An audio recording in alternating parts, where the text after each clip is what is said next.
fún àwọn aláṣẹ ìjọba ohun tẹ́ ṣe ni wípé ẹ mú fóònù yín ẹ̀rọ ìbánisọ̀rọ̀ yín ẹ dábù rẹ̀ ẹ mọ̀ yà ní gbọ́rọ̀ ẹ dábù rẹ̀ ẹ ṣe àkàálẹ̀ ohun tó ń fẹ́ àmójútó ìjọba ohun tó ń fẹ́ àmójútó àwọn aláṣẹ ohun tó ń fẹ́ àmójútó àwọn elétò ìlera àwọn elétò ààbò àti àwọn míì tí ọ̀rọ̀ kàn ẹ má jẹ́ kí fọ́nrán náà ìyẹn fídíò tẹ́ máa ṣe àkàálẹ̀ rẹ̀ kó mọ̀ ju ìṣẹ́jú 2 tàbí 3 lọ ẹ má fi ṣọwọ́ sí wa ní orí WhatsApp lórí ẹ̀rọ 0803 865 1049 0803 865 1049 ẹ jẹ́ kí gbogbo àwọn fọ́nrán yín àwọn àwòrán yín kó máa wọlé orí ètò ojú ẹlẹ́rìí ẹ̀yin gangan lẹ jẹ́ ojú ẹlẹ́rìí ohun táwọn èèyàn nílò ohun tó ń jẹ àwọn èèyàn láwùjọ níyà ilé tí ò nílé ìgbọ̀nsẹ̀ ibi tí ò níbi tó ti ń da ẹ̀gbin nù tó wá jẹ́ pé ẹ̀gbin wọn ní àwọn ará àdúgbò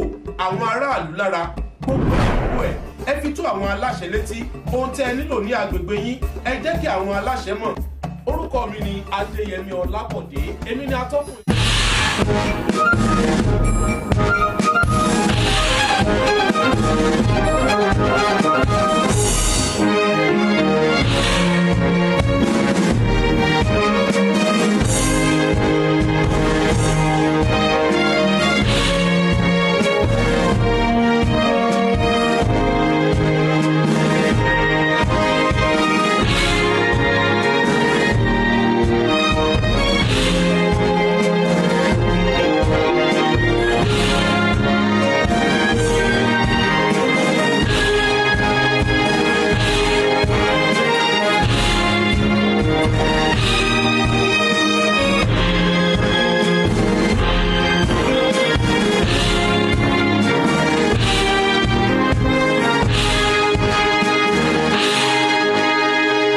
Western Spring Television, ours it is.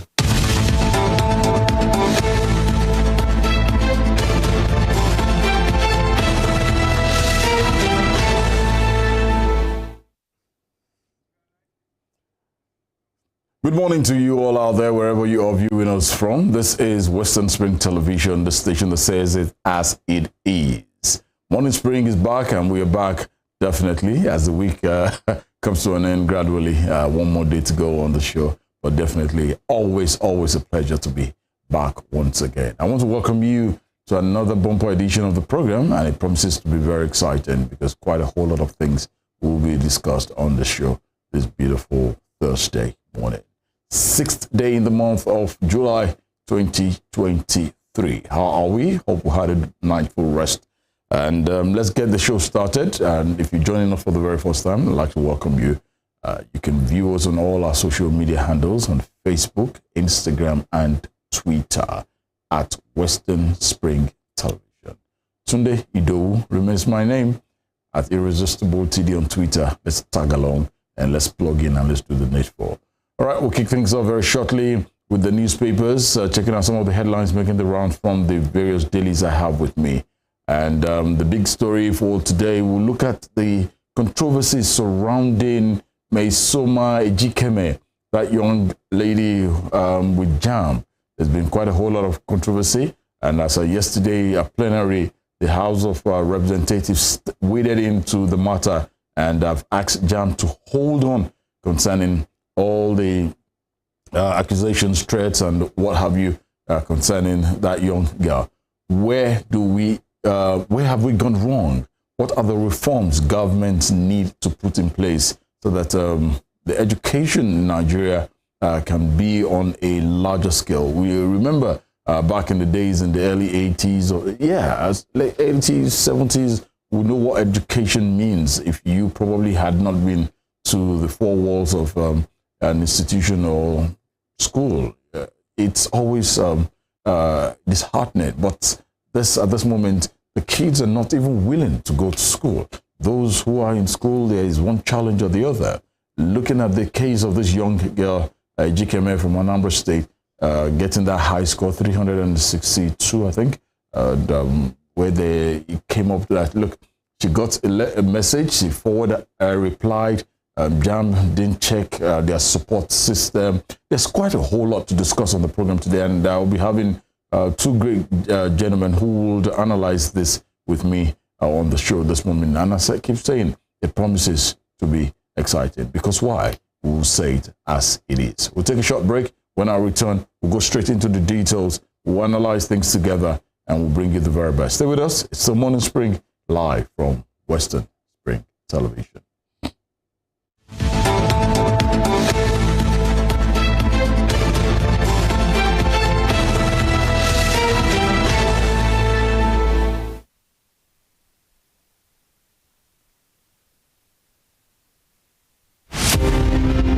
Born Jeremiah Oyeni Obafemi on March 6, 1905, Obafemi Awolowo was a prime architect of Nigeria's independence and most consummate advocate of free education and social welfare in Africa's most populous nation. Erudite politician, thinker and philosopher, Awo was fondly addressed by associates and political colleagues, brought his unique attributes to bear on governance in the defunct Western region. He administered as leader of government business and the premier between 1955 and 1958. Obafemi Awolowo's premiership witnessed pioneering in multi-sectoral policy initiatives and execution. The Western region under his administration paraded several enviable records. First television station in Africa, first real estate in Nigeria, first high-rise building in Nigeria, first modern sports stadium in Nigeria, first agricultural settlement in Nigeria, first modern civil service secretariat in Nigeria, and first industrial estate in Nigeria. His face is on 100 naira denomination as a mark of honor for his distinguished services to his country. Western Spring Television identifies Obafemi Awolowo as a major character in history.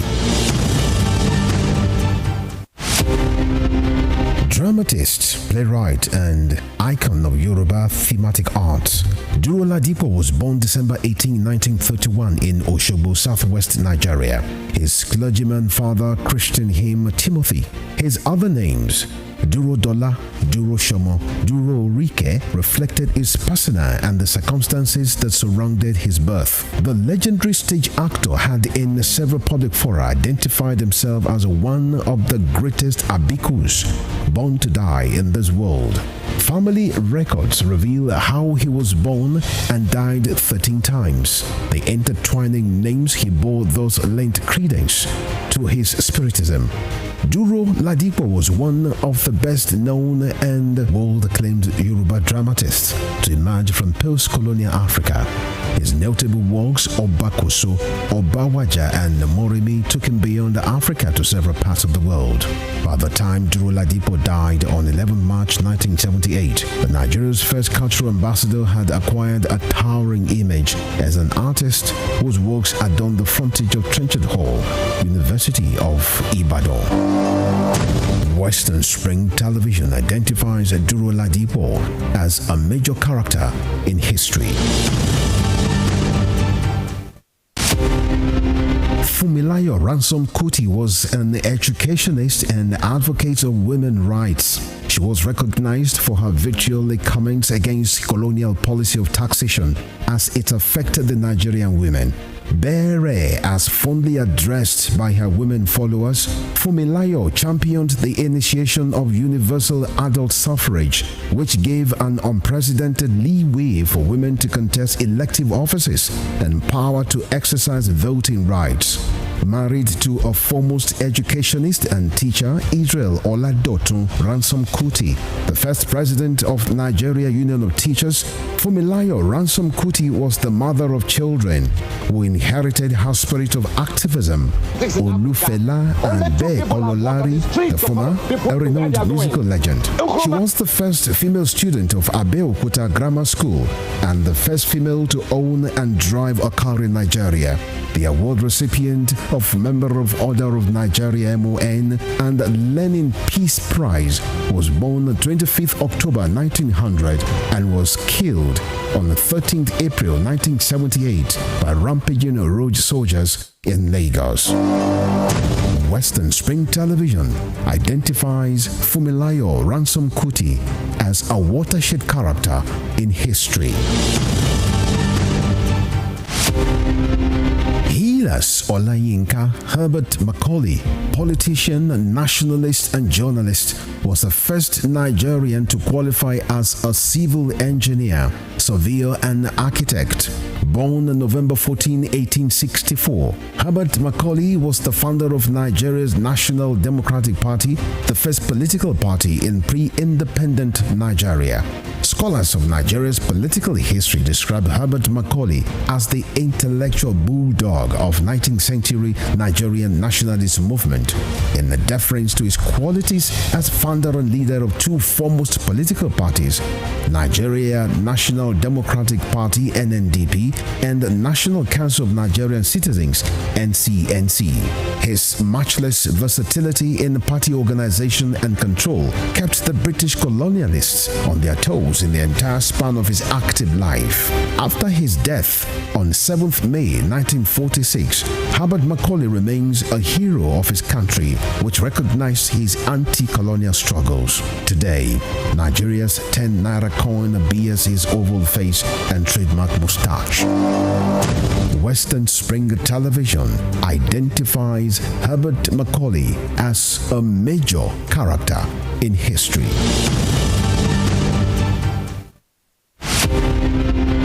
Kiriji War, also known as Ekiti-Parapa War, was waged among Yoruba main ethnic groups which emerged from the ruins of the falling Oyo Empire that were desperate to replace the awesome powers hitherto wielded by the Alaafin of Oyo.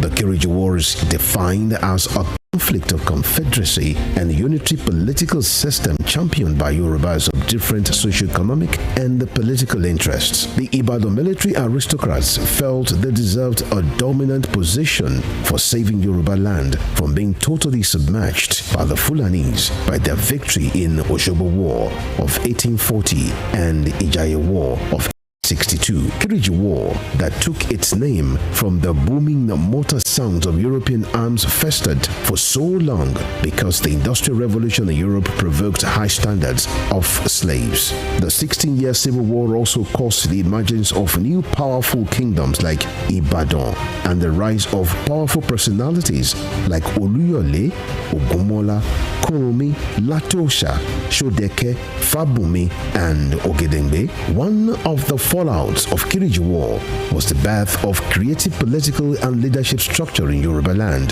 that was a blend of federalism and autocratic monarchical system. Western Spring Television identifies Kiriji War as a watershed event.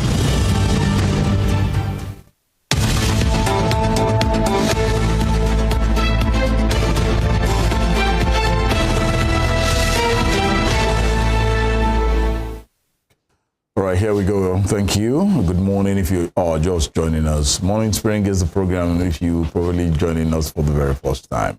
And let's begin this day. Let's check out some of the details making the round from the papers.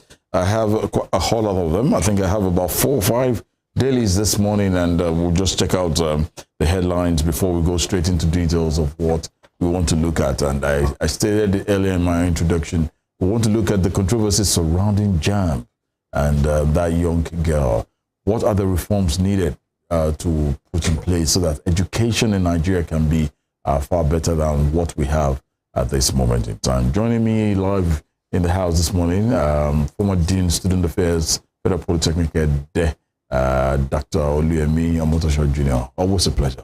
Thank you very much. My pleasure. Good morning, Nigerians. Let's begin this morning. Let's look at the pages from the pages of Punch newspaper, the Punch newspaper for today. You have this big bold caption there: flood alert, state order evacuation as federal government issues disaster warning. 2 riders associated to that story. NEMA warns of massive floods in Kano, Delta, Kebbi, Plateau, 10 other states.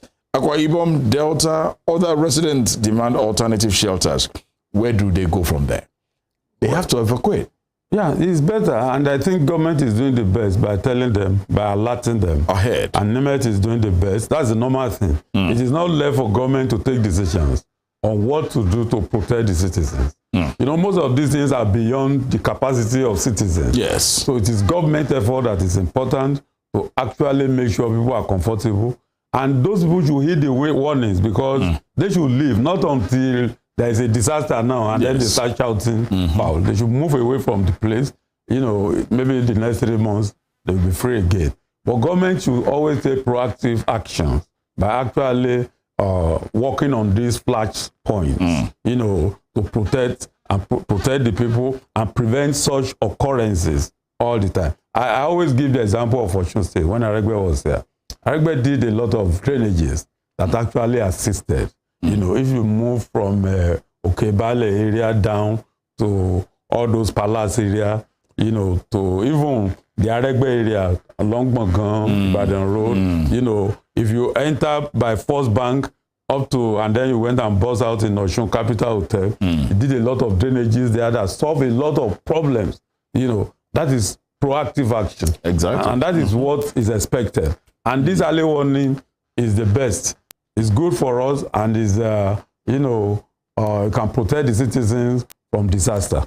Well, we'll just hope, because it's easier said than done. Move away. What are the measures? What are the things put in place for these people? If you are taking me away from here, there has to be somewhere you're saying, okay, if you go, or the citizens are on their own. Well, that's good. That question can be answered later. Okay. Move away first. To protect your life. Because life first. When there is life, there is hope. Now, if government has not done something, we cannot be telling them, please go and do the following, as you have moved away from the disaster zone. Because when the disaster is coming, it doesn't know A or B. So, heed early warning, move away. Then we can now, as we are talking here with what your channel, your station is doing, cannot be talking to government, please, you know, how do they settle? You know, what have you done for them? Yes. How do you ameliorate their problem? You see, by providing them water, by providing them food or whatever, or you have a camp you want to put them, all those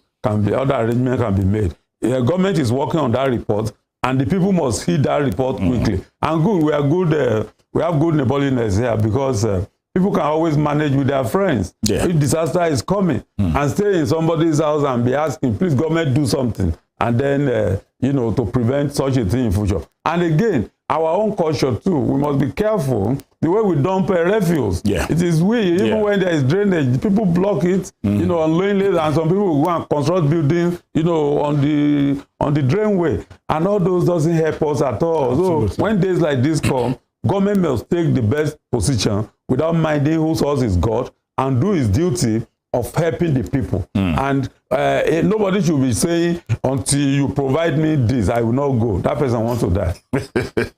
Well, at this moment, I want to thank government at all levels. Thank you for this heads up. And also to the National Emergency Management Agency, NEMA, as well, and all the critical stakeholders concerning this.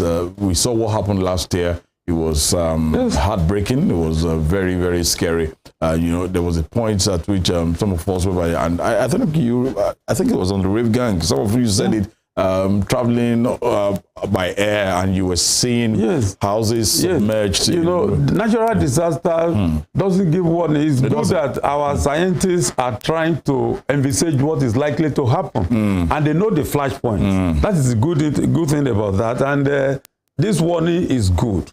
We can ask for government to assist, but first of all, heed the warning. Don't stay there because you know, tsunamis happen everywhere. Oh yeah, we are even lucky here. You know, you talk of there's heavy rain and wind in Germany and in Europe, most of Europe right now. I saw it earlier on one of the cable stations that it's uprooted a lot trees and without warning. Honestly, without warning. So if they are warning about flashpoint, people should take to that advice and move. And then people should be careful where they live by not blocking drainage. They should be opening the drainages. Yeah. It is for their own good. And communities, you embark on proper drainage and channelization around their own simple little effort, so that these things doesn't happen. Because once there is a pathway where water can flow easily, it is better. It prevents a lot. But if people are blocking it, that is a problem. Or people building, doing construction work, shops, shanties, houses on drainages. It is not good. I want to beg each and every one of us as citizens of this great nation, please, let's stop dumping refuse inside the drainages, waterways where water should pass. Please, we beg of us all. Let's move on here. One of the major story we will talk about is virtually common to all the dailies this morning. UCME forgery, reps order probe, fraudulent app developer risk dismissal. We'll talk about that in the course of the program properly.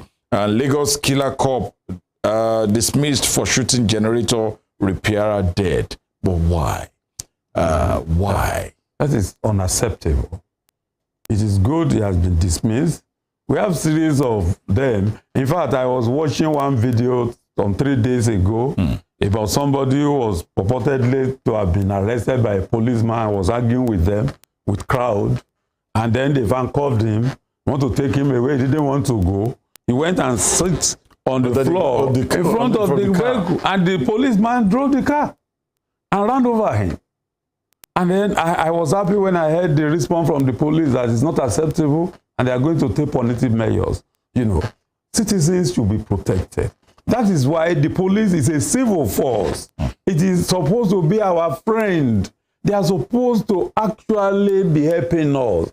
Even when there is a problem, even when somebody has committed an infringement, the law says, you know, prosecute, arrest him, investigate, and take him to court. Yeah. That's the normal thing. It is not, you can't take the laws into your hand because you are holding rifle and shoot anybody you like. That means nobody is safe. That is unacceptable. And I think the police authorities should take decisions and take action on that. I mean, a citizen is a citizen.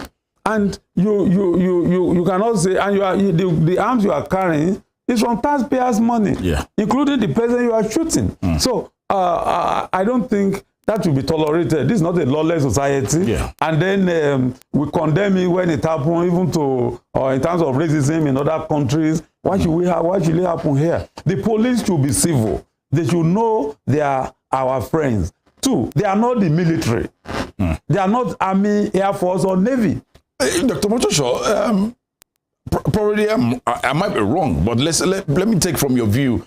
I haven't really seen either the Army, the Air Force personnel shoot anybody at random. It's always the police most of the time. The military is to protect the territorial integrity of the state. Yes. Once an emergency happens and the president of the National Assembly calls the military to go and cop crisis in town, you can be expecting death. They don't know anything than to shoot and kill. They are not civil.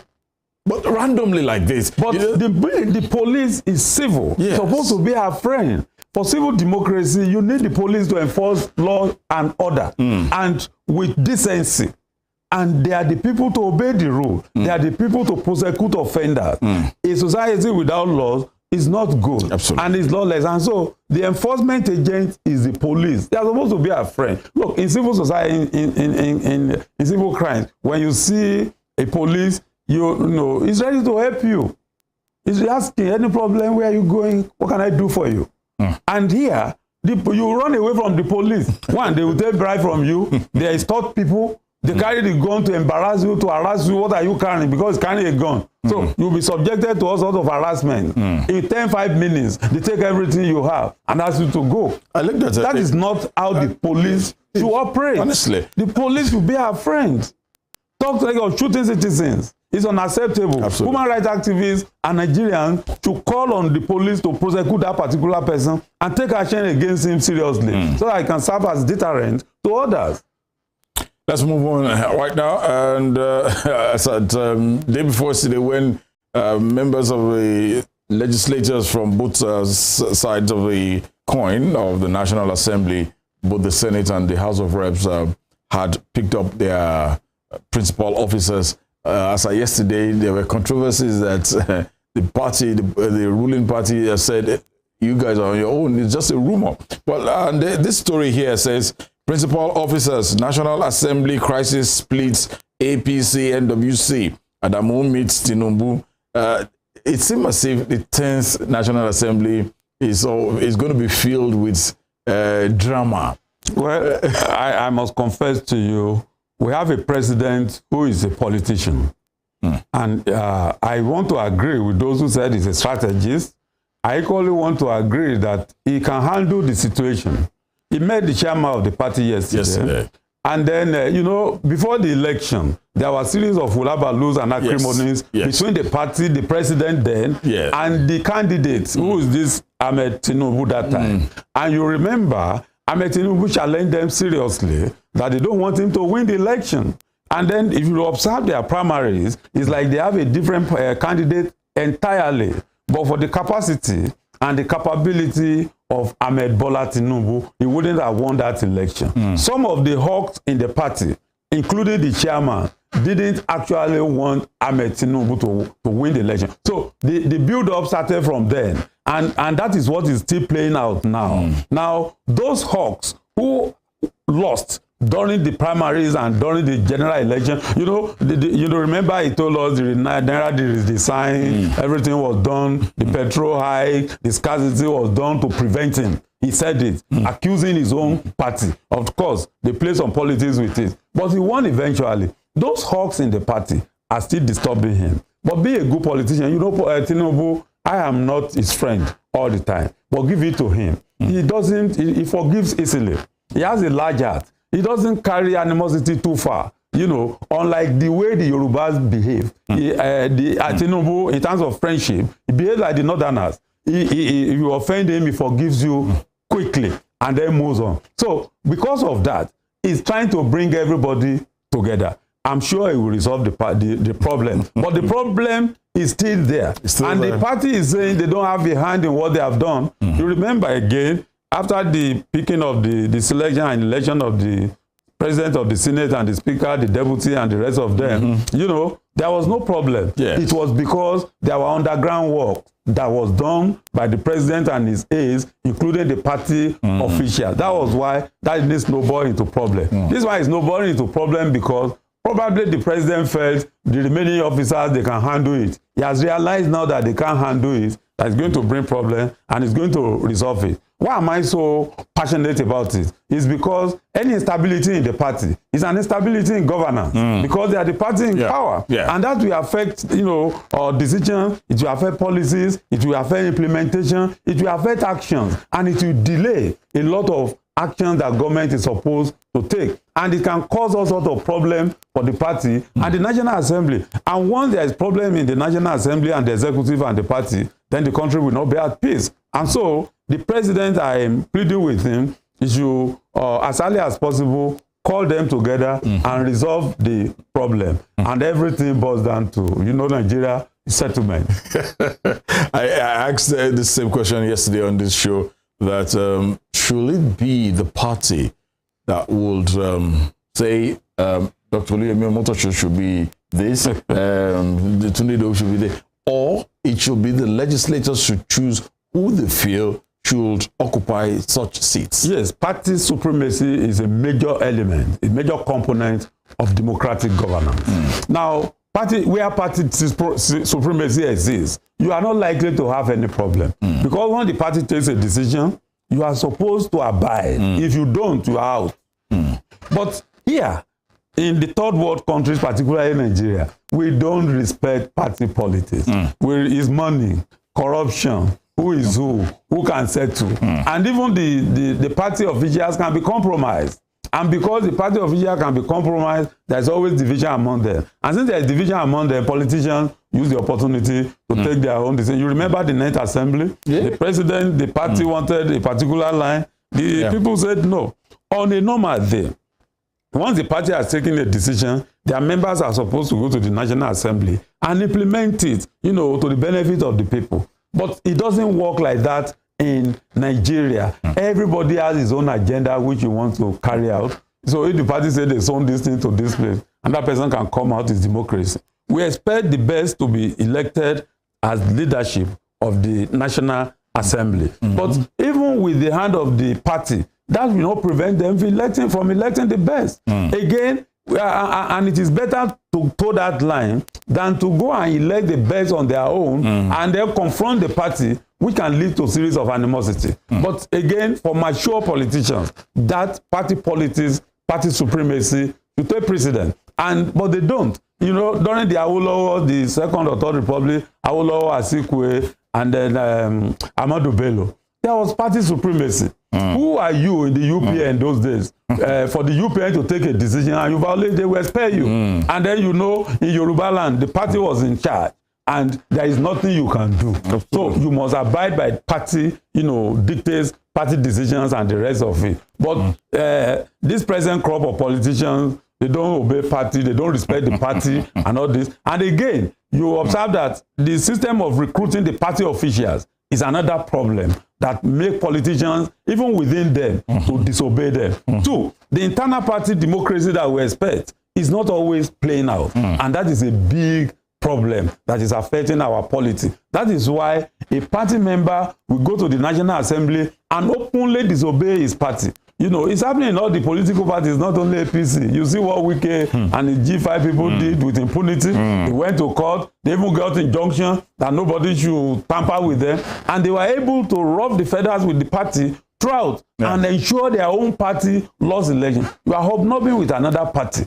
And then you are playing a double game. That is unacceptable. The party that is accepting them is not doing our democracy anything good. And the party they are fighting, they are causing problems. So it is a third world characteristic. I just hope we can mature politically. Look, you have people who are 70, 80, 90 in the US who are Republicans, and they have been there over the years. Yeah. Now, those people, ask them any question, the benefit of insight and experience, they will tell you what they have been doing over the years. That's how to, you know, have party supremacy and then the stability of the party. But you see our politicians here, they decamp from one party to the other. If you decamp, you know, without a genuine reason in the US or in other climes, you know, you'll be excommunicated, you'll be rejected. You know, people will tell you, what is your ideology now? Another problem we have is that we don't have ideology that can prepare members to remain in a particular party for a long time. And because of the stomach infrastructure, politicians move from one group to the other without minding whether they participated in forming the party or not. It is unfortunate, and that is affecting the stability of our political parties. Now, if the chairman of the party makes that pronouncement against his own party that has just taken over power, you can imagine the impunity. You can imagine the crisis they are trying to cause. And in the final analysis, it is corruption that is playing out. We just hope and pray we'll get this right. Let's go straight to the pages of the Nation newspaper. The Nation newspaper this morning has a big bold headline as usual as well. It says, Discos intensify efforts for electricity tariff hike approval. Then there's a rider there, distribution companies weighing option of gradual increase in what consumers pay. You see, why are these generators have been generating companies? Why are they not thinking of how they can generate more power using their resources and finance? They promise us that instead of thinking of how to increase tariff every minute, it's like the only thing they think about is how to increase tariff without providing, you know, the services. The power is epileptic. For God's sake, am I happy to pay? That I pay a bill of 20,000 per month and then I don't enjoy life for 35 minutes? Does that make sense? Generate the power. Charge us. We'll be happy to pay. Absolutely. Look, I wanted when, sorry to say this, when Net Mobile was misbehaving in terms of network, I went to buy Glo. Yeah. I want stability. I want a line I can use all the time. And when Net Mobile decided to improve, I went back to them again.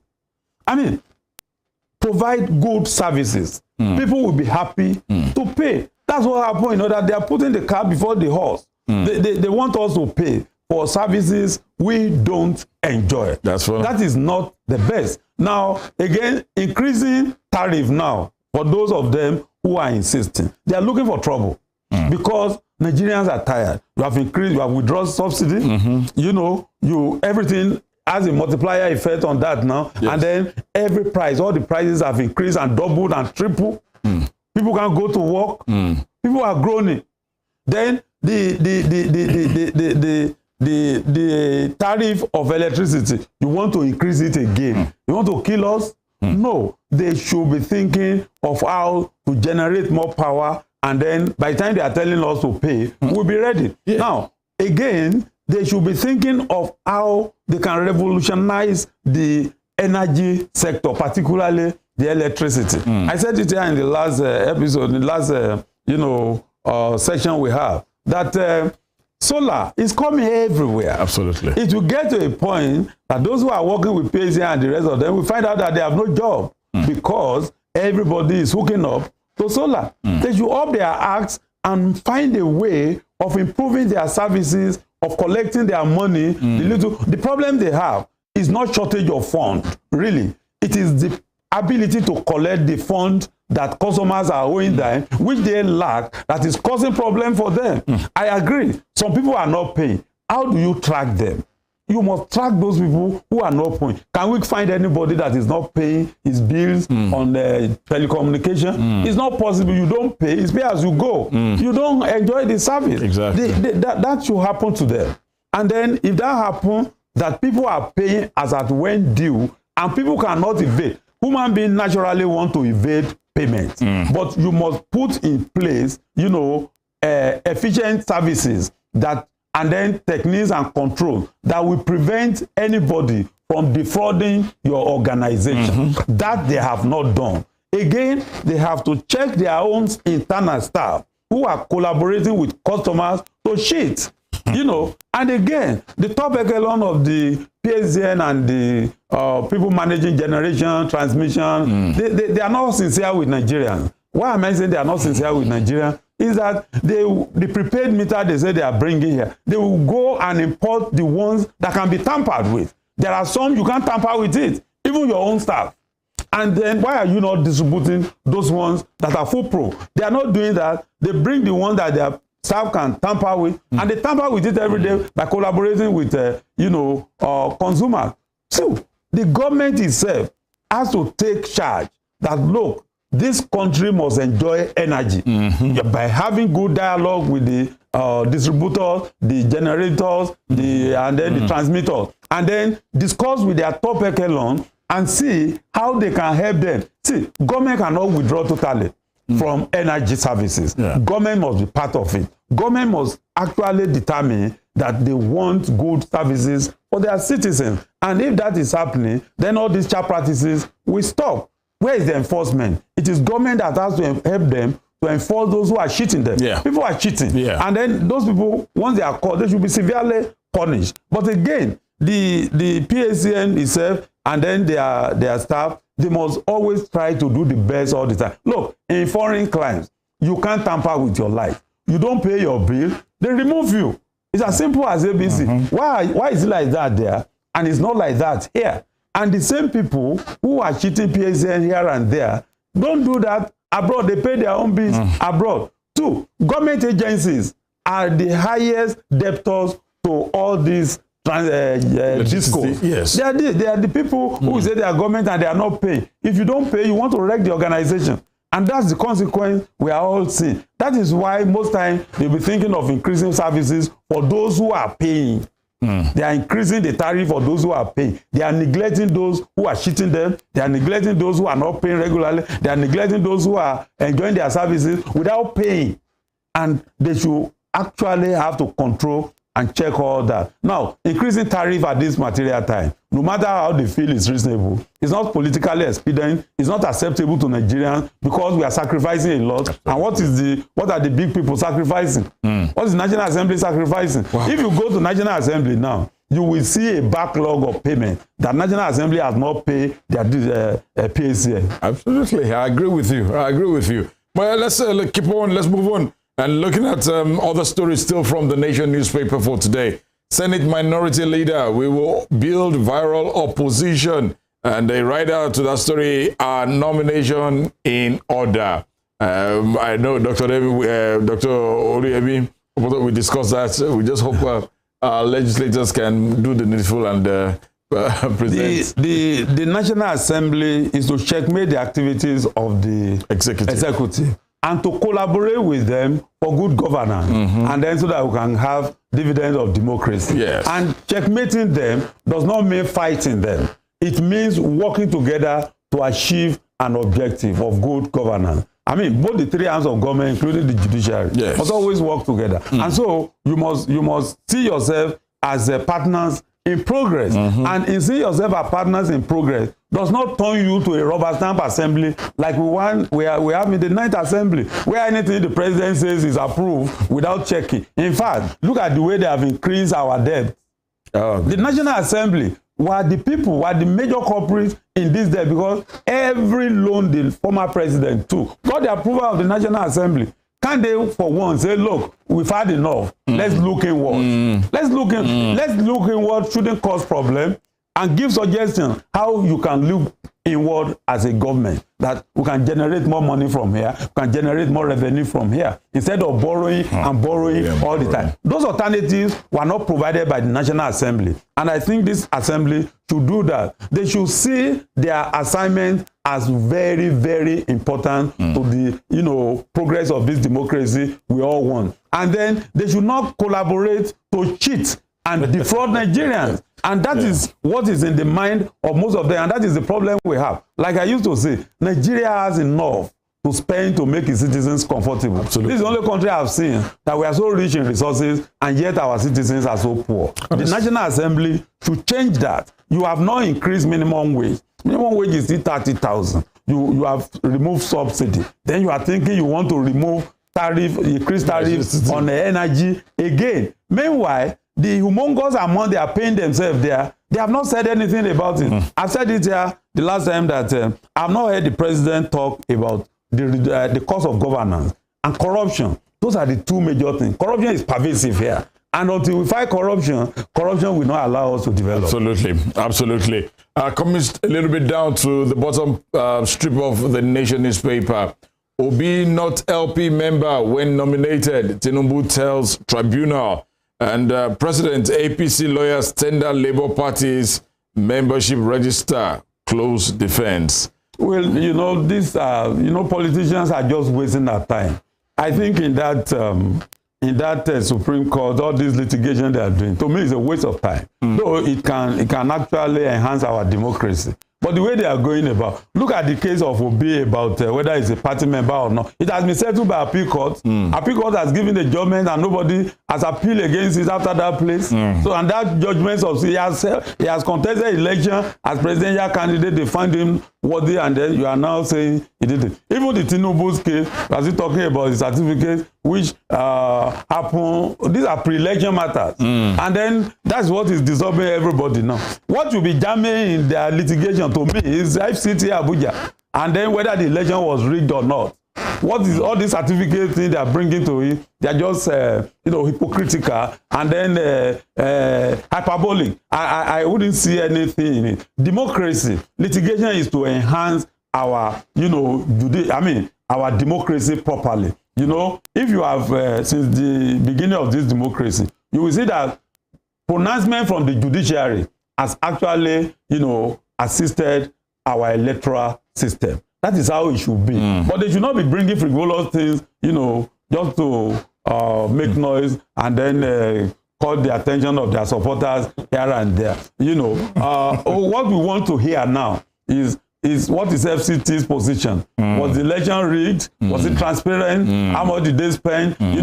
How can we move forward from here? It is not bringing the whole country down because somebody, feel he has lost an election. If you have lost, allow the court to take his decision. Absolutely. And they will take their decision. They have done the right thing by going to the court and then getting to the court. Frivolous things should not be tolerated. I see some of these their debates as frivolous because you are not they are looking at the certificate. The certificate issue has been here for more than 20 years. The issue of forfeiture of $460,000. All these have been here over the years. If the judiciary has not taken position on those issues up to now, then something is wrong somewhere.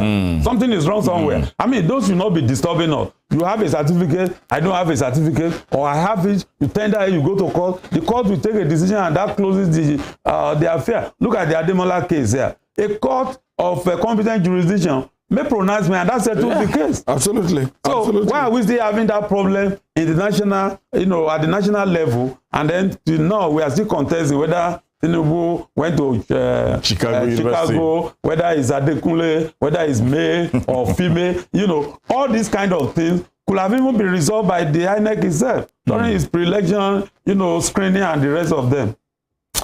Let's look at this story on the top strip of the Nation newspaper. Ayim Metu visits Tinubu, OK's president's reform. Additional members of the PDP are very core members. Ayim was formerly the secretary to the government of the Federation. Ulisa Metu was the publicity secretary, spokesperson for the PDP a couple of years ago. Those are the people who were behind closed doors to frustrate the PDP during the election. They were collaborating with the opposition. It has been seen now. Chike did his own publicly, and these ones are doing their own. Let me tell you this. Once this case is settled in the Supreme Court, politicians will drop their guard. The next thing you hear them do is, "Abi, 4 years far, make we join these people shop."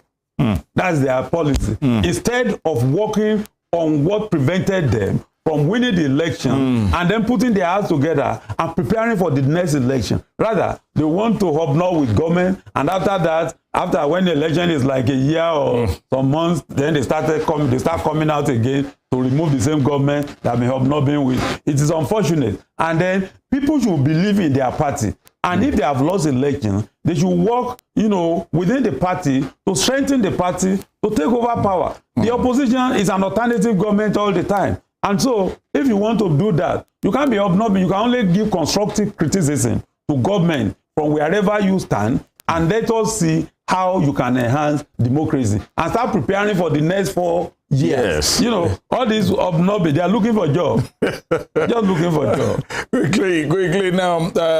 I will not be surprised now if they give Wike is qualified to be a minister now.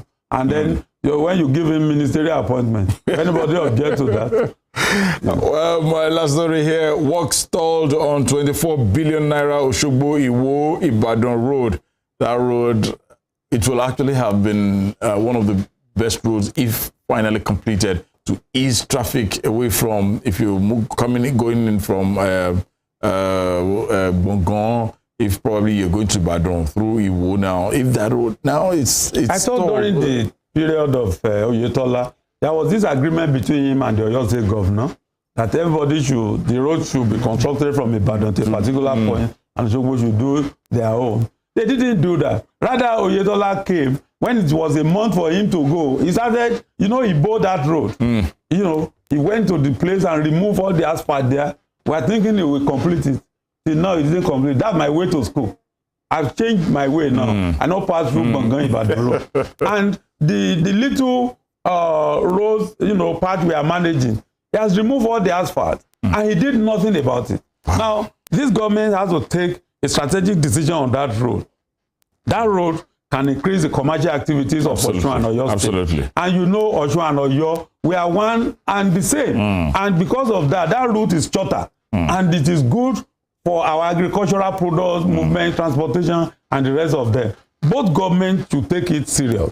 In fact, if you are passing through Iwo Ibadan, Ito Ibadan or Iwo Osun Road, you feel that you are not traveling. Because between here and Ibadan, it's as if you are going within a street in Lagos or Ibadan itself. So it's a very good route, and government to work on it. And I don't want to say that that road is becoming a problem like Ibadan-Lagos Express Road. You know, look at it. In fact, this Bongan-Iwo Road should be dualized, not a single lane. It should be dualized for the benefit of transporters and commuters. Like I said, the Lagos-Ibadan Express Road, that is 6 lane, 3 road, 3 here, should be like 12.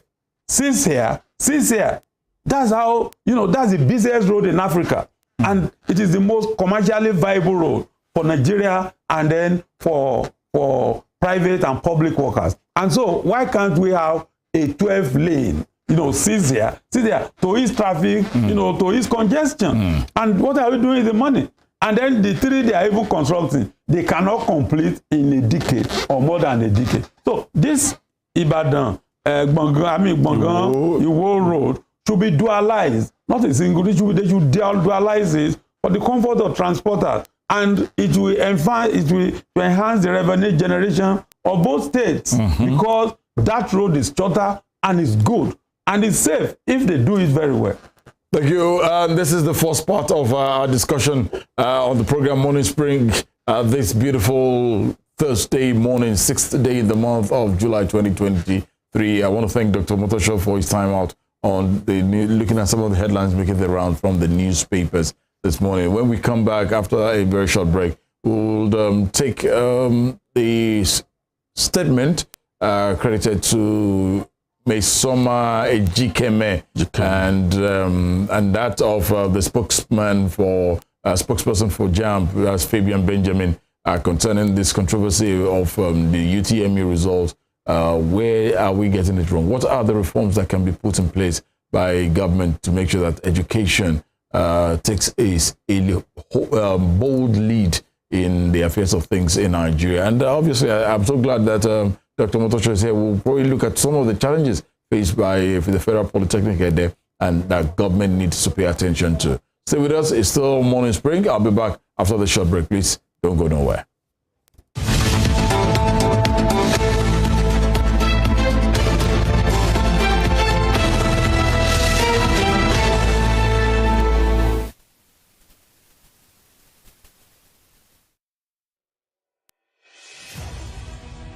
Can you imagine the feeling when you get your news as they break with facts and clarity?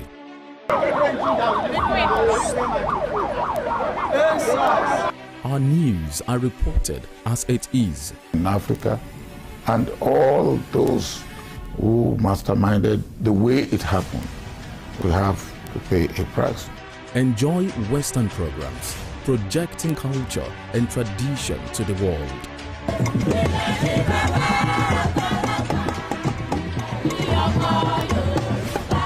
Brought to you as the break and recapped every hour for your update.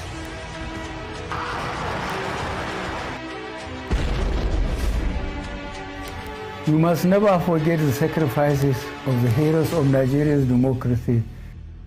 Produced and brought to you in a unique way never before seen. Western Spring. Western Spring. And Western Spring Television. Television is coming home in your color and culture.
each of the imperial powers carved separate portions of the continent for themselves without recourse to racial and cultural identities and differences. 137 years after the Berlin Conference was held, Africa remains a legitimized playground for European nations that sought to exploit its wealth and resources and manipulate its human capital to promote trades and investments of Western powers. Western Spring Television identifies Berlin Conference as a major event in history.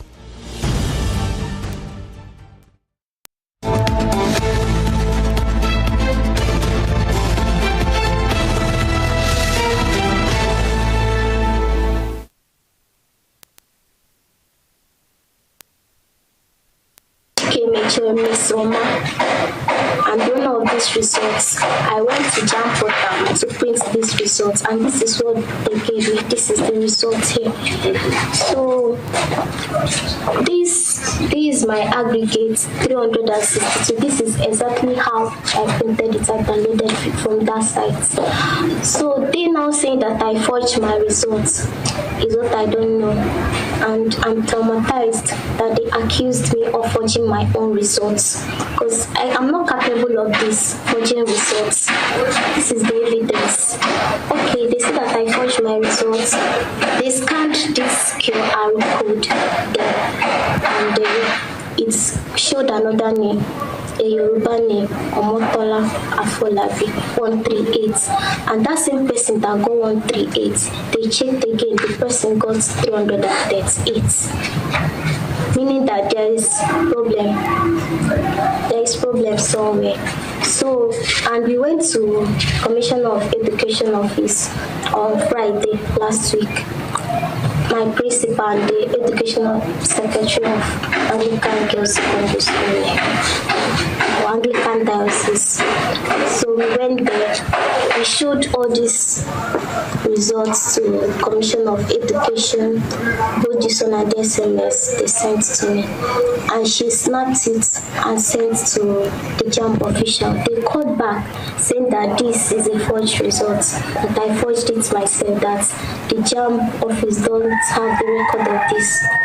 So they now say that I forged it, and they called the DSS over to come to her office.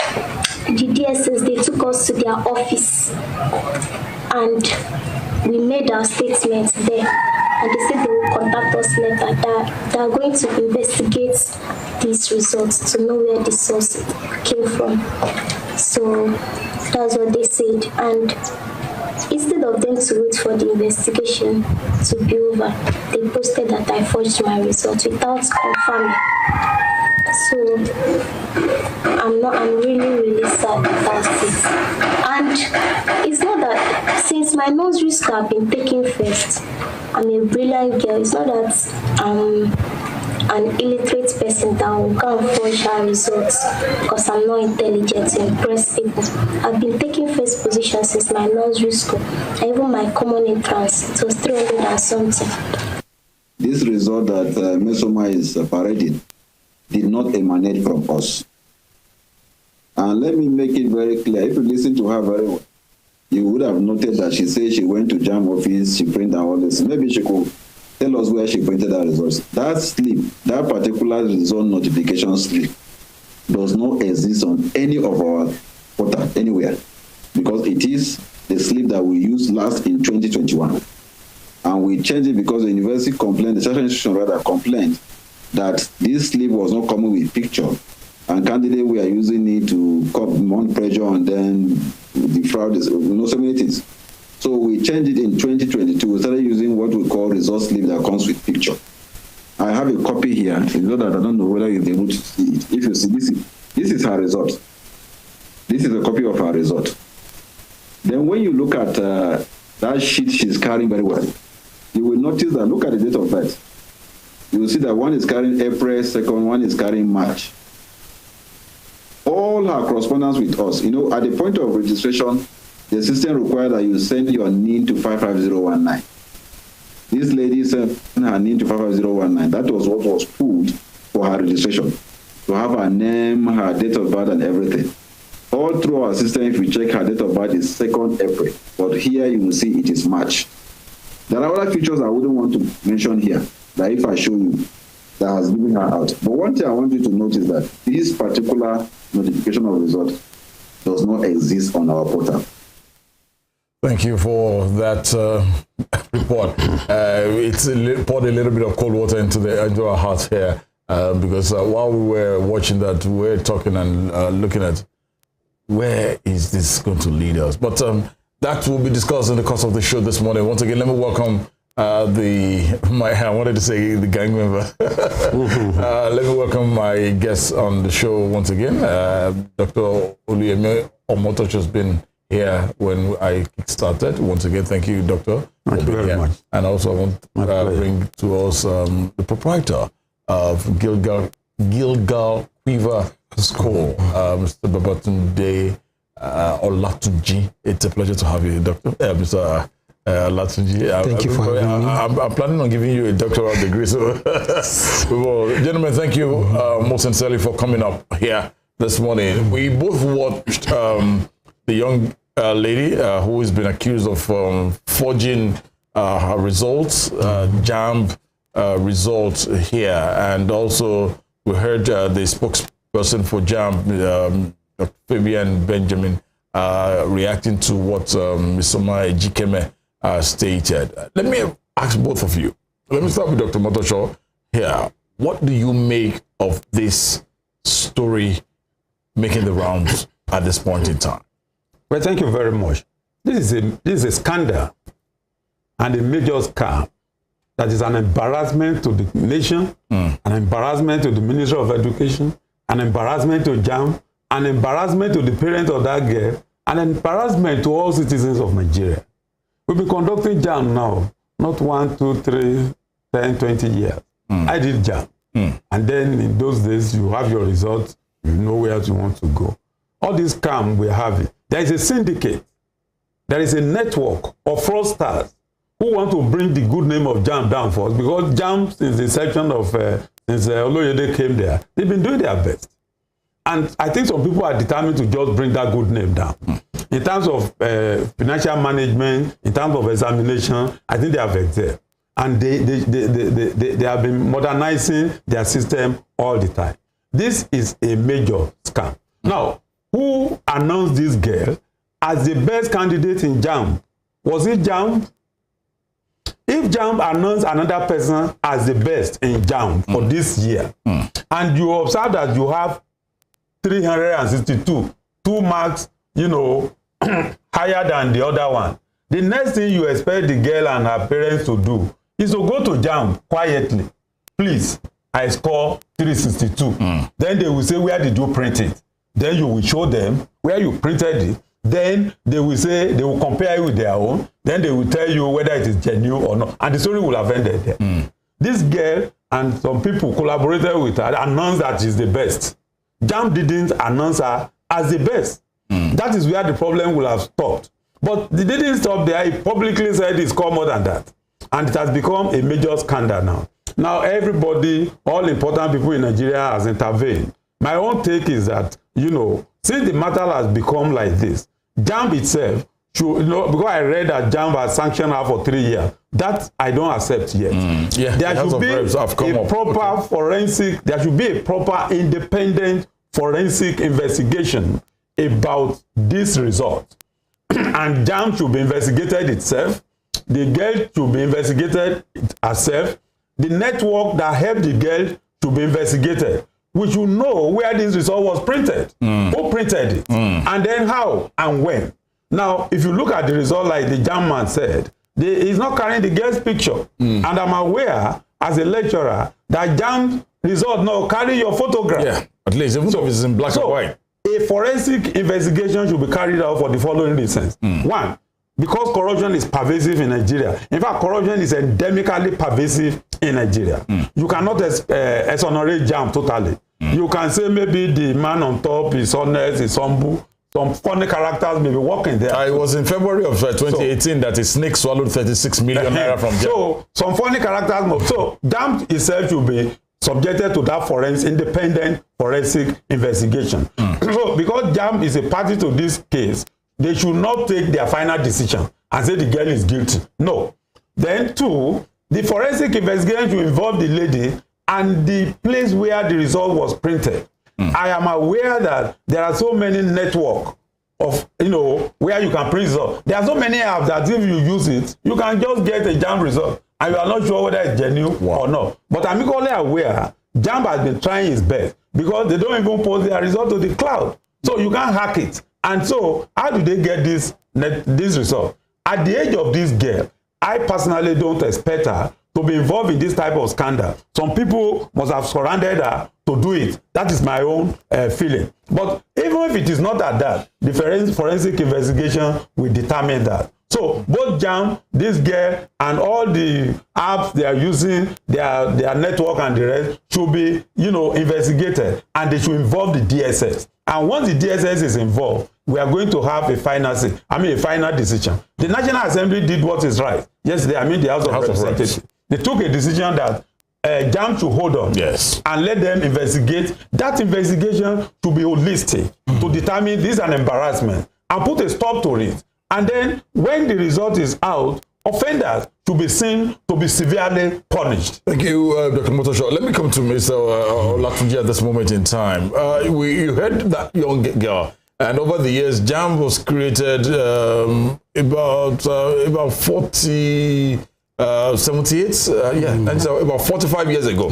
Yes, about 45 years ago. And obviously, I know that the three of us here, we all went through Jamb in one way or the other. Sure. Now, but looking at what is emanating at this point in time with this issue of this young girl and Jamb, do you feel your own opinion, your own assumption, if you have to look at it? I've heard what Dr. Omotosho has just stated now. Do you think at any point in time that young girl could have manipulated that result? Do you think Jamb have made a mistake in one way or the other? You see, whenever there is a system, of course, there will always be an attempt to hack a system. And you always have one or two people that will try to do something funny. And that is not unusual anyway. It is possible that the girl can actually manipulate the results. With the help of certain people? Yes. Because at her age? Okay. Definitely. Okay. She cannot by herself do the whole of the process if it is a manipulated result. And of course, just as the doctor said, the Jamb should just hold on. I think the whole thing is a hasty conclusion. And then this issue actually does not need the publicity that it is given. Nigeria as it is, we like scandal. The media is overflocked with the whole of the story and all that. It doesn't need that publicity. It is a normal thing that people will try to beat the system, and it is a normal thing that if proper investigations should be made. And when we get to the root of the matter, then we take decision on what to do and also how to sanitize the system so as to forestall such a situation. Yeah, thank you for taking me that back. But let me come back to Dr. Omotosho. We had AG came in, the young girl say she went to print. Of course, we all will go to cyber cafes, print out all this thing.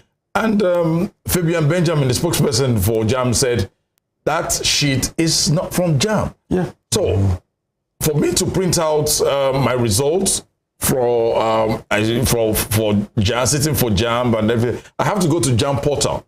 Are we looking at the possibility whereby, I know you made mention about it to an extent right there, that portal, do you feel it has been hacked? No, the portal may not be hacked. The point is that there are so many apps that can assist you to even print the results. Oh my goodness. We have that. And there are syndicates. There are network of fraudsters who are actually defrauding the public. And that is why an independent forensic investigation is required. So that the public will even know how, where, and when to print the result of their words after Jamb. The result doesn't take time to come out.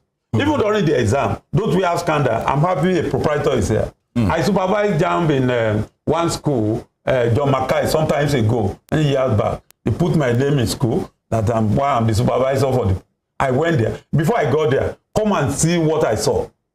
In fact, it was a big problem for me. Oh my goodness. I insisted. Before I got there, parents were there.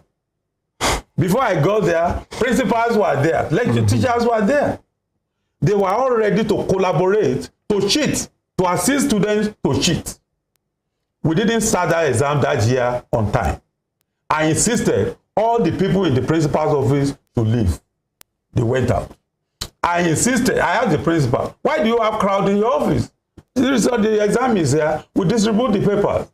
But what happened was that some parents have even paid and collaborated with the school that time for students to cheat. I insisted. I didn't allow it. And then we did that exam. They went and stayed outside. They contributed money to give me. I rejected it.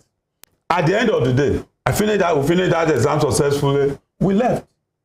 Till today, nobody has invited me to Jamb exam again. And I'm trying to say that's a case study. And I mentioned the school because the point is that both parents, teachers, principals, and so many other Nigerians collaborate to defraud, to cheat, and then to actually make sure a system is corrupted. That is what is playing out here. I am 100% convinced this girl doesn't have the capacity on her own to sit down and think, let me go and change my result and make sure I am the highest scorer this year. For what? Somebody must have done that thinking for her. Somebody must have mobilized her. And again, there are some features in the Jamb result printing that is only peculiar to the candidate alone. Who revealed those features before you print this result? If those features are not released, you can't get a printed result. And you must, to get a genuine result, all those features that are peculiar and unique to you must be revealed before your result can be printed out. So there is a fraud here, there is scandal here, and we must unravel it so that parents, you know, all Nigerians, we know how to print results, when to print it, and then where to print it. Because, like I said, there are networks that are actually collaborating to defraud Jamb. And again, Nigeria, I've told you here before that in an environment where corruption is endemically pervasive like this, anything can happen. Now, most Nigerians want university education. They are desperate to enter. And because they are desperate to enter, all they wanted is just get the result. Anyhow, parents will struggle, at times properly, at times fraudulently. Guardians will struggle, at times properly, at times fraudulently. Some principals, some lecturers, some teachers will struggle, at times legally, at times fraudulently. All because they are desperate. Now, if you look at polytechnic and university colleges of education, we have less pressure in the polytechnic and colleges of education because less people want to come to our place because everybody wants to go to the university. And it's because of the system of education which does not actually emphasize skill and the technical and vocational education. What we need most is what we are rejecting. What all these people are struggling. Look at the result of that girl. Got 269 or 249. With 249, she will get a good course to do. And somebody can do psychology, you can do philosophy, you can do religious, or this and that. If it's a university degree you want. If you give her architecture in a polytechnic, you say, no, it's desperate to go to university. In advanced class, their technical people is what they value most. They pay them most, they make the most of money. Most people want to go to the polytechnic and technical school in developed countries that we are imitating. Some countries are even changing their technical institutions to converting their universities to technical institutions. China is an example that converted about 600 universities to polytechnics. And then here, we are rejecting our own technical institutions. And that is why everybody, look at the technical schools we have. How many students are there now? They are not even trying to go there. Everybody wants to be in the university. To do what? And it's because of the emphasis by government. Just of recent, the National Assembly passed a bill that the dichotomy between the BSc and the HND should stop. They passed that bill. The students struggle for it. The NAPS, the polytechnic students and some people, they took that bill to the president. You know, the president didn't sign that bill. And I expect the National Assembly to bring back the bill and use their 2/3 majority power, you know, to override the president. They didn't even do that. To pass that bill again now, you go and start from the beginning again. That tells you that the idea of not emphasizing technical and vocational education as the bedrock of our development is jettisoned by our leadership. And that is why so many Nigerians, both young and old, are struggling desperately to be in the university. That is one of the reasons why somebody will want to forge his Jamb result so that he can meet the cutoff. Or the cutoff this year, I think, is 180, 140. You know, you can see the difference. Yeah. And then 100 for possibly colleges of education. Whereas we are supposed to emphasize technical and vocational education more. And then we are supposed to take a good chunk of these youth to vocational and technical schools so that they can assist in the technological development of our country. But that being said, this is a scam that has embarrassed all of us, all sectors, including the name of the country. Yeah. And so, over the years, how many foreigners do we see coming here to participate in our exams again? Unlike before, you see Oyibo people, foreigners coming to do Jamb. They are no more coming. You see, we have lecturers, teachers coming from abroad to teach in our secondary school, to teach in our tertiary institution. It doesn't happen again. What will happen now is Nigerians are trying to run abroad for, you know, for higher studies or for first degrees and the rest of them, and to go to even colleges in developed countries. Whereas, again, lecturers are running away from Nigeria to go and teach in other countries. Go to South Africa. You see many Nigerians there. Any country, you see so many Nigerians teaching, you know, lecturing, and the rest of them. How many of them are coming here? Because our educational system has degenerated, because our educational system has been bastardized, because even the Jamb itself, until Oluyede came, the Jamb itself was a big problem to this country. So this scandal must be properly investigated. Like I said, I want to repeat, an independent forensic investigation must be carried out so that we know what actually happened. It will help Jamb. It will help Nigerians. It will help us not to be, you know, defrauded by fraudsters, because there are so many fraudsters in Nigeria. This lady, this girl, to me, is so innocent. But yesterday I was reading. She has accepted. She's called 249. If she has accepted, then the investigation should continue. It should not end there. Like he said, Jamb should not take the final decision alone, because Jamb is a party to this. No matter how I believe in the ability of Oluyede, that agency must be investigated, because Oluyede is not the only person working there. Absolutely. It's not the only person. Yeah, because I know that the House of Rep have come up to look that they've asked the Jamb to stop prosecution, arrest, or what have you concerning that young girl, because you cannot be a judge in your own case here. So, but let's look at this issue from your own perspective as a proprietor. Yes, sir. Now, for that young girl, we know that these days to make the exams very convenient and easy to do these days is the CBT that they come up with. But the lady eventually came out, I think it was yesterday, to say, yes, one thing, she scored 249, that at a point when she first of all scored, when she printed out the 362 thing, she sent a message, the Jamb sent a message that this was her score. She sent a message back to Jamb via the support center, the helpline. But the Jamb didn't reply. She said she used one of the telecoms lines. I don't want to mention names now. But they didn't reply. Now, I took that case and I looked at it. That could it have been the fact that because of so many calls, so many messages, Jamb they didn't go to their help line to check responses. Hence why that girl felt, okay, this must have been what I scored, 362. But here we are. She has reversed to say 249.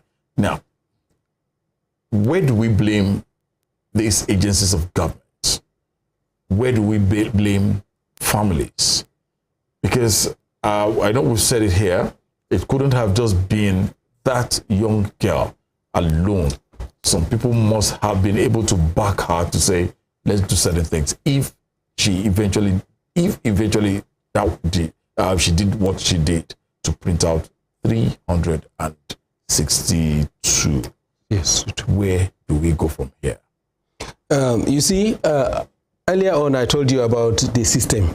The government has a part to play, because when you place too much emphasis on a single examination to determine the fate for everybody of all the students, you know, what they are going to study in the university and all that, it becomes a do or die affair.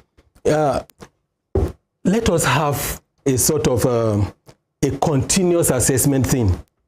Just like what NECO is doing. Okay. By the time you make the Jamb probably to be just like maybe 40-50%, and there is a continuous assessment. That's what they do there abroad. That is why many of our students, when they go out there, they excel. The class participation, the practicals, the whatever, the what have you. Let us assess these students, and let us form a continuous assessment, and then merge it together with their score to determine their admission level in the tertiary institution. That is on the part of the government. Yes.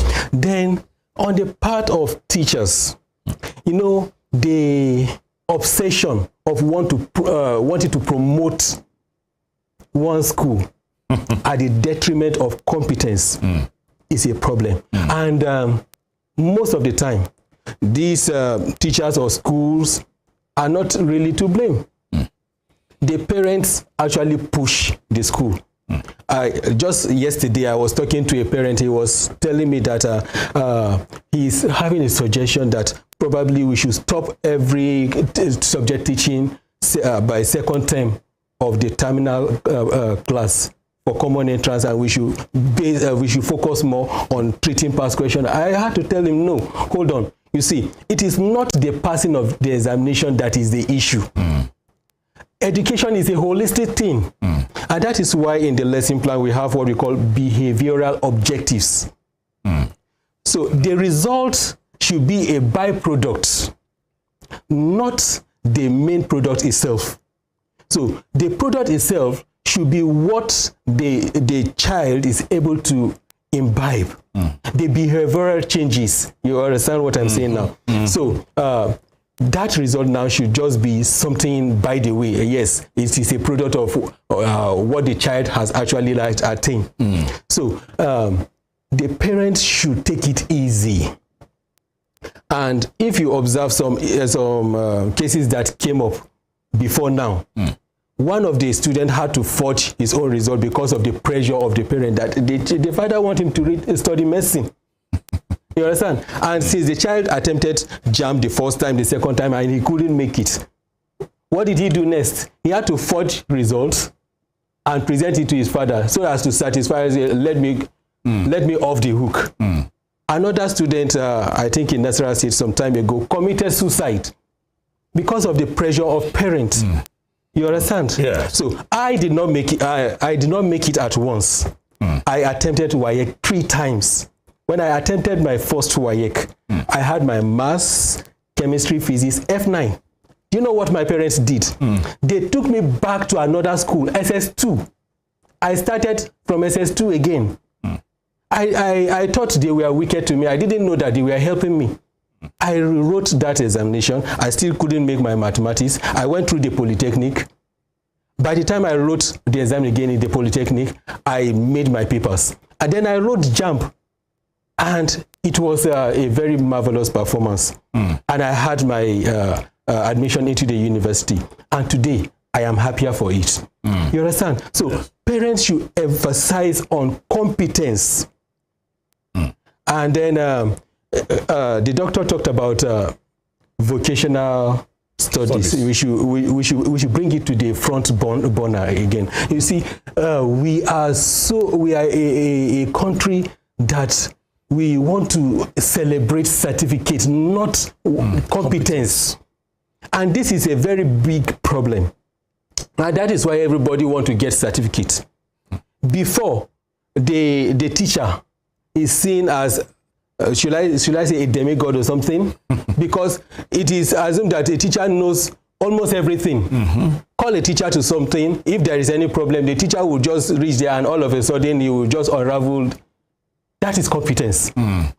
But today, it is a certificate we want to speak to, not to what you can do. Yeah. Okay. And again, I think what we are doing in this case is we are treating the symptom and not the problem.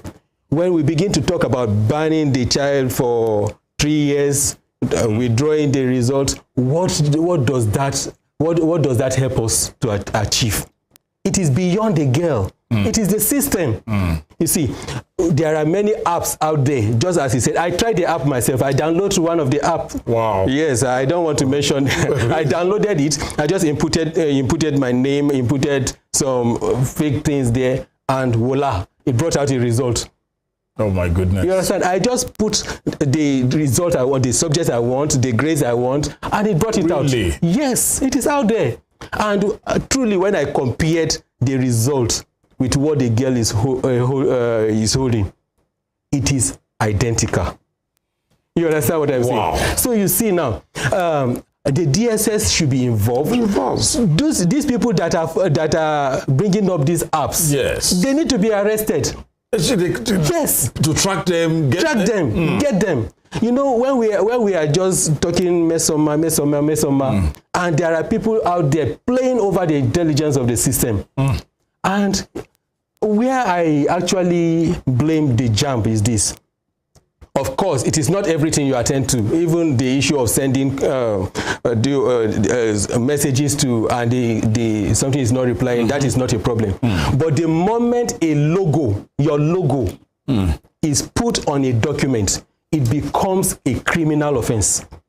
So when the result first came out and it is bearing the logo of Jamb, that is when they are supposed to have acted immediately. But it just, well, since nobody contacted us and all that, I think that is not good enough. Wow.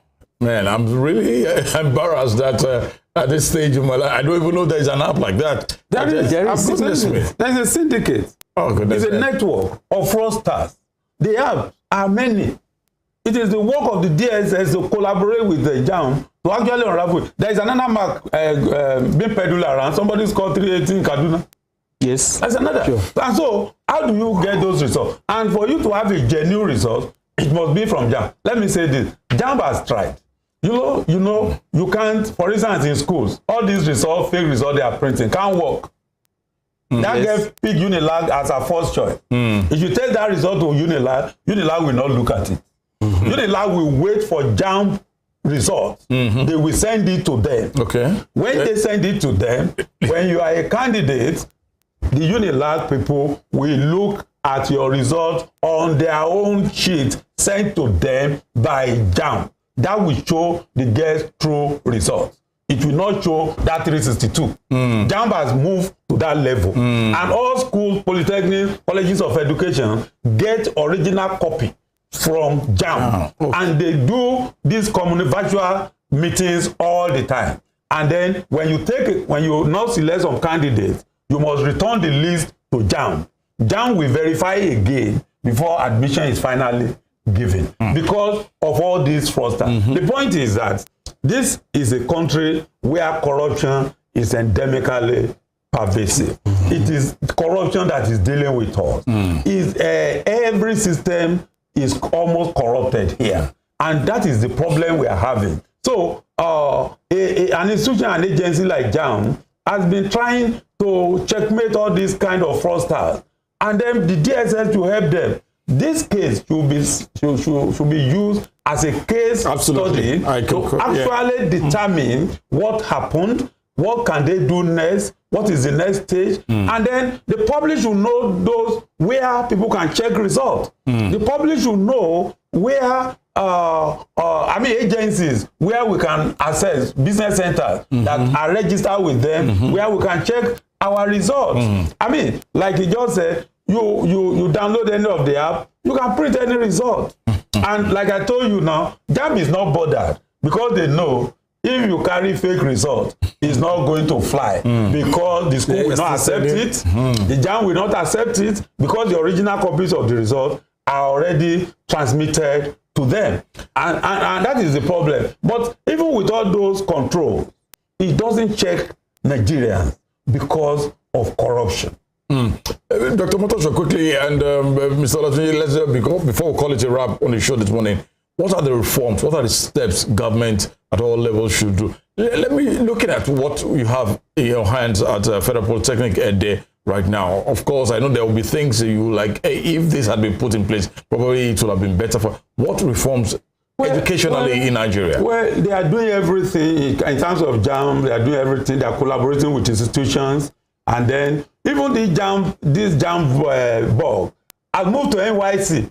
You know, in NYC now, you cannot go on NYC. You know, if you forge your age, they use the original age now, the age you entered when you want to do JAMB. That is what JAMB, that is what you will use when you are graduating from a polytechnic or a university and you want to go to youth corps, because when some students are graduating, they are already above 30.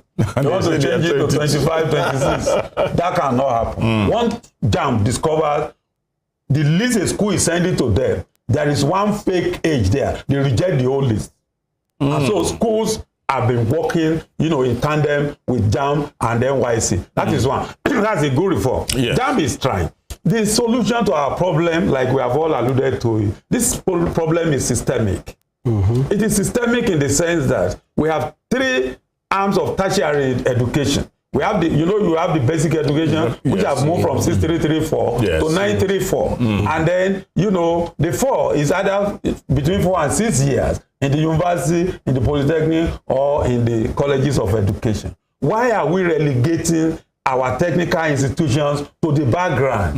The emphasis on university education is too much, and Nigerians should be counselled to be more involved in skill acquisition, which can actually help this country. It will reduce unemployment. It will increase the GDP of the country. Look, you get to advanced client. You see a diploma person is a plumber. You have problem in your house, he will read all the manuals and then assist you. Off is gone once you pay him. And they are increasing the GP of their state. Here, we emphasize, you know, paper qualification so much to the extent, to the detriment of the polytechnic. As I talk to you today, the dichotomy between the polytechnic and the university is so much. Even when we are trying to find solutions, some people are dragging us down. Our emphasis should be on technical and vocational education to move this country forward. And two, all the networks where anybody can print JAMB results must be registered and must be made public. And once that is done, people will know where to check results and when to check results. And again, when any of the syndicates is arrested or discovered, it should be handed over to the law enforcement agents for punishment. You know, they make a lot of money and there is settlement here and there. And that is why I'm saying that the JAMB itself should be investigated, because you cannot be sure that this whole scandal, you know, doesn't have the hand of some JAMB staff. It can happen. They should investigate the JAMB, they should investigate the girl, the parents, the school, and then the friend. By the time they interview that girl properly, we will know the source, where the result was printed, who printed it, and how, was it a genuine source? And then the result of that forensic, independent forensic investigation will tell us what happened. And then from there, we can actually put a stop to all this, an embarrassment. Honestly. You know, I'm sure the president will not like it. I mean, this is a country we are supposed to grow. And if we want to grow, is this how to grow? Now, you give up problems in the university when you conduct WAEC and a candidate, you know, can't defend it when he gets admission, or somebody scored 380, you give him a course to read. He can't do simple, you know, calculation when the girl speak good English. You know, at least this girl is a testimony of a brilliant student. I've heard her spoke, and I think she's good. But the point is that this type of innocent person, can she engineer, you know, does he have the capacity to engineer, you know, this type of thing that I want to be the highest scorer? I want to beat the person who scored 360 and go and print a face result. Are you telling me, as intelligent as that girl is, She doesn't know what is genuine from what is not genuine. Absolutely. She must have seen results from her colleagues carrying photograph. When your own is not carrying photograph, did you ask questions? Did Jamb invite you? The text message they are talking about, there are so many people sending messages to Jamb. And possibly they have a particular time, they will respond to each message. Possibly it's not time. They will still respond to our own. But the point is that, you know, you send a text message. Did you print your result from the genuine sector? But again, there should be public enlightenment, public education for us to really know what we are doing about Jamb. And then federal government must stop this dichotomy and discrimination between if polytechnic and polytechnics and universities, and then they are part, there is no discrimination. You finish your HND in polytechnic, you can do an MSc, do a PhD. Even when you have a PhD, that should not be a means of getting job immediately. The means of getting job should be performance. We must be able to test you. After testing you that you are good in this job, it is then you should be given appointment. When we emphasize performance as against paper qualification, Nigeria will move forward. Thank you, Dr. OMOTOSHO. Mr. Oluje, as we go, what are the things you feel can be put in place to make the education sector much vibrant in Nigeria this day? Yes, Doctor has actually said a lot. You see, we should celebrate competency rather than certificate. Too much emphasis is placed on certificate. Without certificate, you know, the issue of it is good to say somebody is having a very high score, let's celebrate the person or something. But beyond, more than that, people that are making waves in different areas of the society, let us recognize them, let us celebrate them more than what we are doing for all this. Then the issue of having a single exam to determine the fate of a child should be reviewed. That is why a whole lot of our students are doing very well there. You see, the system, the educational system of Nigeria, it makes it appear as if Nigerians are not good.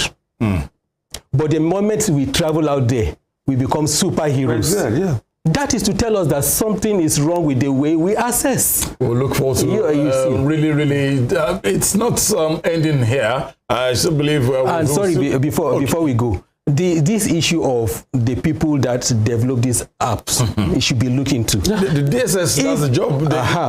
Otherwise, before you know what is happening, they will begin to do that of CBN, do that of INEC, do that of every other thing. If they are not actually arrested, then the people that are actually doctoring this girl, they should all be rounded up too.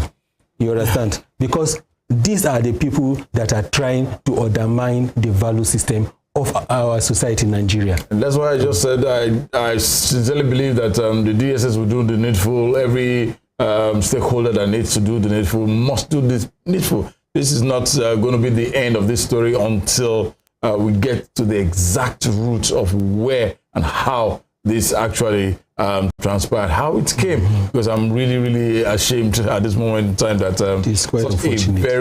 Anybody that graduated from any of our tertiary institutions should be able to rise to the highest echelon of his or her profession. There should be no discrimination. It should be based on competence and performance. Once that is done, all this struggling for you go to any school you like, and then you take a job up anywhere, and you excel, you become the best there. That is the best. And do we have PhD as soldiers? Do we have PhD as people who are fighting in the war front? When you see people who excel in the war front, you promote them, you celebrate them, because that is performance. Until we start doing that and stop all this mania ephemeral discrimination here and there, then we get nowhere, because the people don't celebrate that. I told you here before, I was in US last year, and what I discovered was the Central State University, California, changed its name to Central State Polytechnic, because they want to emphasize, technical skill, as a basis of furthering the development of their state and the US in general. Here, we are relegating technical education to the background. And we're emphasizing, you know, it's unfortunate. The girl Mesoma, she is very good. She's very brilliant. It's obvious. Yes. If you channel what made her to fall into the temptation of wanting to have the highest score? We will continue to look into this, Doctor. We have to go for you channel that effort to proper you. Yes. That girl will excel in other ways. No doubt about that. Not to go and do BSc in UK. I mean, I want to thank you both, Moses Eli, for being on the show this beautiful Thursday morning. Dr. OLUYEMI OMOTOSHO, former Dean, Student Affairs, Federal Polytechnic there. Always a pleasure. Always a pleasure. Thank you very much. I want to thank Mr. BABATUNDE, OLATUNJI, proprietor of Gilgal Quiver School here in Oshobo. Thank you, gentlemen, for being a part of it. It's a pleasure. Of the show this morning. I'll be back again tomorrow on another edition of the program, Morning Spring. On behalf of the entire transmission team, Tunde IDOWU is my name. Good morning.